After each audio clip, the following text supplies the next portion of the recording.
మాట్లాడుకున్నాం. విజయసాయిరెడ్డి కూతురికి సంబంధించిన కేసు అయితే రచ్చరచ్చ చేశారు. రోజుల తరబడి, నెలల తరబడి వార్తలు రాశారు. అదే ఇక్కడేమో బాపట్ల దగ్గర సముద్రాన్ని మింగేస్తుంటే ఎవరూ పట్టించుకోవట్లేదు. అక్కడ టీవీల్లో బ్రేకింగ్లు వస్తున్నా కూడా అన్నట్టు. ఇప్పుడు చివరికి మత్స్యకారుల ఆగ్రహం రోడ్డెక్కింది. చీరాలలో ఇది సాక్షి రాసుకొచ్చింది, మిగతా ఎవరు టచ్ చేయలేదు. చీరాల పచ్చనేత బుర్ల వెంకట్రావు ఆక్రమించి ధ్వంసం చేసిన ఈపురపాలెం స్ట్రైట్ కట్ని తక్షణం పునరుద్ధరించాలంటే తీర గ్రామాల మత్స్యకారులు శుక్రవారం పెద్ద ఎత్తున ఆందోళనకు దిగారు. ఉదయమే పాండురంగాపురం పరిధిలో ఈపురపాలెం స్ట్రైట్ కట్ సముద్రంలో కలిసే ప్రాంతానికి చేరుకున్నారు. ప్రధాన కాలువను పునరుద్ధరించాలని ప్రభుత్వాన్ని డిమాండ్ చేశారు. స్పందించకపోతే యంత్రాలతో తామే కాలువను పునరుద్ధరించుకుంటామని తేల్చి చెప్పారు. మత్స్యకారులు పెద్ద ఎత్తున ఆందోళనకు దిగడంతో టీడీపీ నేత బుర్ల అనుచరులు పోలీసులకు సమాచారం అందించారు. దీంతో బాపట్ల డీఎస్పీ రామాంజనేయులతో పాటు సిబ్బంది హుటాహుటిన తీర ప్రాంతానికి చేరుకున్నారు. పోలీసులు నచ్చజెప్పే ప్రయత్నం చేసినప్పుడు మత్స్యకారులు అక్కడే బైఠాయించి ధర్నాకు దిగారు. తక్షణమే టీడీపీ నేత బుర్ల వెంకట్రావు ధ్వంసం చేసి ఆక్రమించిన స్ట్రైట్ కట్ని ప్రధానంగా సీమౌత్ని పునరుద్ధరించాలని డిమాండ్ చేశారు.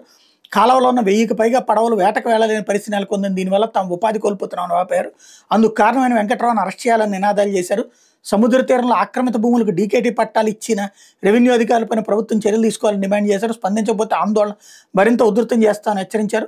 మత్స్యకారుల ఆందోళన తీవ్రతరం చేయడంతో బాపట్ల జిల్లా కలెక్టర్ వెంకటమురళి స్పందించారు.